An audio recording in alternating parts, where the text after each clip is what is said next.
In the previous section, we have studied about the site where the photosynthesis takes place, so that the TS section of the leaf. In this section, we will start structure of chloroplast. So chloroplast is basically the double membranous structure, because this organelle is present only in the plant cell and having the two membrane, outer membrane and the inner membrane.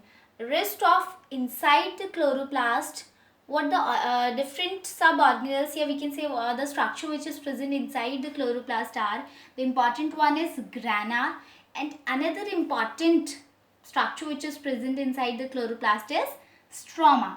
So basically grana is present in the form of stacks, or we can say just like biscuits को अगर एक linear form में लगाते हो या piles के form में, just like coins को अगर लगा दिया जाता है, वैसा ही कुछ ऐसा structure होता है और structure को कहा जाता है thylakoid. So the very factual structure which is sac like is thylakoid.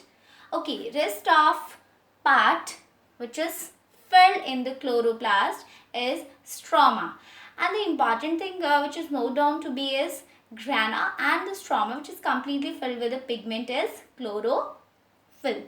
Okay ग्राना को जो ये जो ग्राना स्ट्रक्चर्स दिख रहे हैं आप लोगों को, थैलेकॉइड जैसा स्ट्रक्चर जो है, इसको बेटा जोड़ने के लिए जो स्ट्रक्चर यहाँ पे इंपॉर्टेंट काम कर रहा है वो है stromal lamella. Tube like structure है जो दो अलग अलग ग्रानल स्ट्रक्चर थैलेकॉइड को जोड़ रहा है. ठीक, रेस्ट ऑफ दैट कि क्या क्या प्रेजेंट है.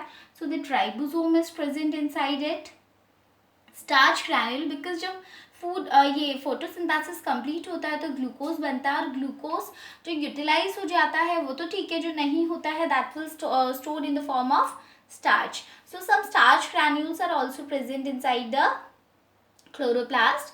Lipid droplet is also present. Okay, so all these are the internal structure of the chloroplast. So the things which we have to note down is it is double membranous. In the previous classes, the earlier classes, you have studied about that chloroplast is also known to be as semi-autonomous. Why? Because it is having its own ribosomes, as well as this chloroplast is also having its own DNA, we can say genetic material. ठीक, इसीलिए इसको semi-autonomous भी बोला जाता है. Okay, other than that, this chloroplast when performing the photosynthesis process, photosynthesis is divided into two parts, two phases, light phase and the dark phase. Later we will discuss about the light phase and the dark phase. Grana is responsible for performing the light phase. We can consider it as Lg. Light phase takes place in grana and the dark phase takes place in the stroma. So we can say that DS, Lg and DS. Okay, let us take raw materials. Chloroplast में photosynthesis होने के लिए क्या क्या raw material की ज़रूरत है. इससे पहले हमने इक्वेशन पढ़ी थी, फोटोसिंथेसिस इक्वेशन, जिसमें हमने कुछ रॉ मटेरियल्स के बारे में बात करी थी. That is water, carbon dioxide, chlorophyll and the light. So all these are the raw materials which are required for the photosynthesis. Okay, this is completed. Now we will take the mechanism of photosynthesis, that how will it be takes place. Now we will start the mechanism of photosynthesis. As we have studied about the chemical equation, photosynthesis equation, in which that we have studied the having two phases, light phase and the dark phase.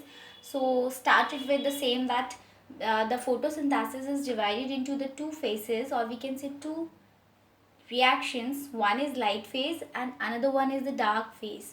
So by the name we can consider it light phase is completely light dependent, और ये दिन में हो रहा है इसका मतलब ये दिमाग में तुम्हारे आ रहा होगा, बिकॉज लाइट ऑब्वियसली सनलाइट जो है वो दिन के टाइम में है. बट फ्यू मोर एग्जाम्पल्स, क्योंकि ऐसा नहीं है, आर्टिफिशियल लाइट में भी फोटोसिंथेसिस होता है. जस्ट लाइक जितने भी जो है ग्रीनरी प्लांट्स या जो शेडी रीजन में ग्रो करते हैं, so they do not require like कि इस तरीके की लाइट चाहिए. but most probably we will take कि light dependent phase है, but the dark phase is not the light dependent, that is ultimately depend on the light phase. ठीक है, ये सबसे important चीज़ है कि light phase light पे depend है, but dark phase light पे नहीं depend है, वो किस पे, light phase पे depend है. Okay, I have written Hill's reaction. So light reaction is also be termed as Hill's reaction. Why? Because this phase was discovered by the downhill scientist. So on his name, this reaction is to be considered as Hill's reaction.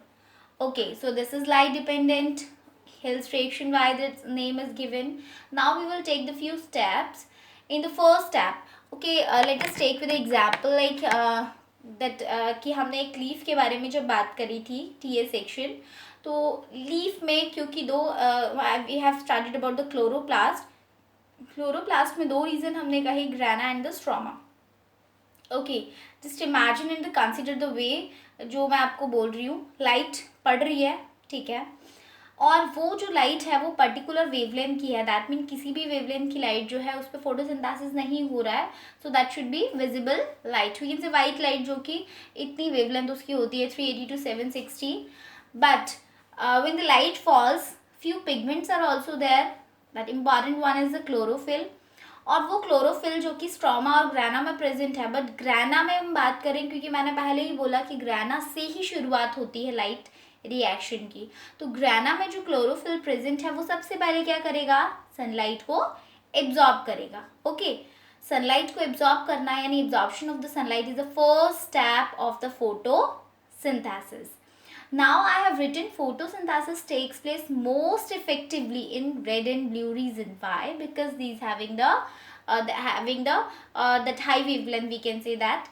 So जो इसकी range है वो ज़्यादा है, but the green light में मैंने कहा reflect कर रहा है. That mean already chlorophyll की वजह से वो green है, so that green light reflect हो जाएगी. So least effectively जो है photosynthesis green region में होगा. ठीक है, यानी फर्स्ट स्टेप हो गया absorption of sunlight. After that we will take the second step.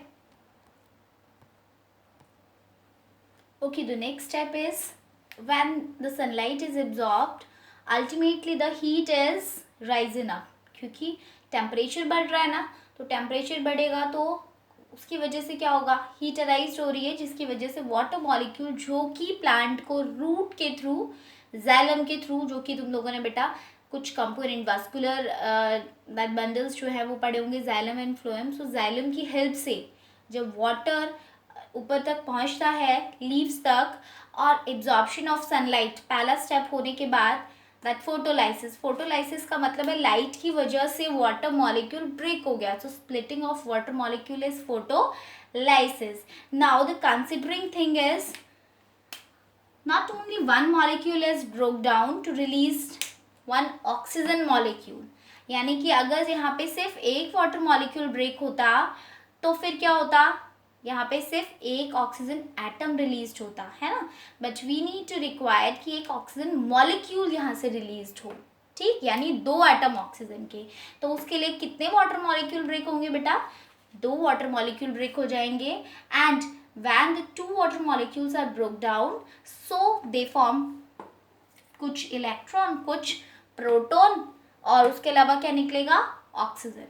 ठीक है, तो यहाँ पे फोटोलाइसिस के बाद कुछ इलेक्ट्रॉन और प्रोटॉन यहाँ पे रिलीज आउट होंगे, as well as the oxygen is release. So oxygen तो स्टोमेटा से रिलीज हो जाएगा, बट व्हाट हैपन कि जो यहाँ पे हाइड्रोजन एंड ये जो इलेक्ट्रॉन यानी प्रोटॉन और इलेक्ट्रॉन यहाँ पे जो रिलीज हुए हैं, they form now because the ADP and NADP जो ऑलरेडी प्रेजेंट है ग्राना के पास में, तो एडीपी क्योंकि energy currency we already known कि एटीपी होता है, so it required one inorganic phosphate.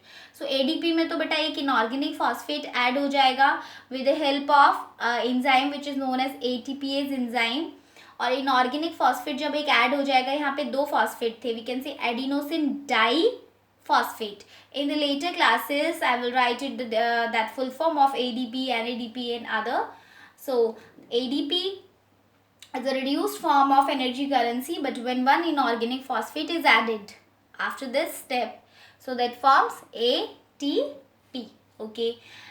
Rest of NADP is also the reduced form in which when one that proton is added, ठीक, then it forms the NADPH. Somewhere it is given to be as NADPH. इसका मतलब सीधा सीधा है NADP एक reduced form है जिसमें कि बाद में जो है प्रोटोन ऐड हो जाते हैं and it can also lose out the electron also. So these are the assimilatory powers जो कि डार्क फेज में बेटा इनका यूज होगा. तो यहाँ पे इतना समझ सकते हो कि दो वाटर मॉलिक्यूल ब्रेक होने के बाद इतने इलेक्ट्रॉन और प्रोटॉन जो है यहाँ पे फॉर्म हुए. ठीक, और यहाँ पे एक जो प्रोटॉन है वो ऐड होगा तो वो एक NADPH बना रहा है. इसी तरीके से जितने ऐड होते जाएंगे उतने यहाँ पे NADPH एंड ATP फॉर्म हो जाएंगी. ठीक, बिकॉज हम लोग आगे जाके देखेंगे क्योंकि एक ग्लूकोज मॉलिक्यूल बनने के लिए काफ़ी सारे ATPs की ज़रूरत पड़ती है. दैट मीन कोई भी काम होता है that you will finish it with the money, but यहाँ पे किसकी ज़रूरत पड़ रही है? एनर्जी. या फिर अपने काम भी करते हो तो एनर्जी की ज़रूरत पड़ती है. Similarly they also required the energy. So यहाँ पे एनर्जी फॉर्म हो रही है, ऐसे समझ सकती हो. ठीक, और ये एनर्जी जो है वो आगे नेक्स्ट फेज में यूटिलाइज होगी. और finally the oxygen is released out. ठीक, और उसी टाइम पे फिर CO2 एंटर करेगा. इसका मतलब हम लोगों ने यहाँ पे देखा कितने रॉ मटेरियल अब तक यूज हो गए. CO2 is remaining but water is used.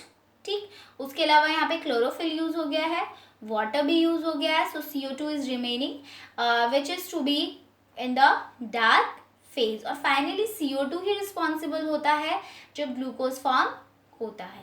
ठीक है, so let we take in the next class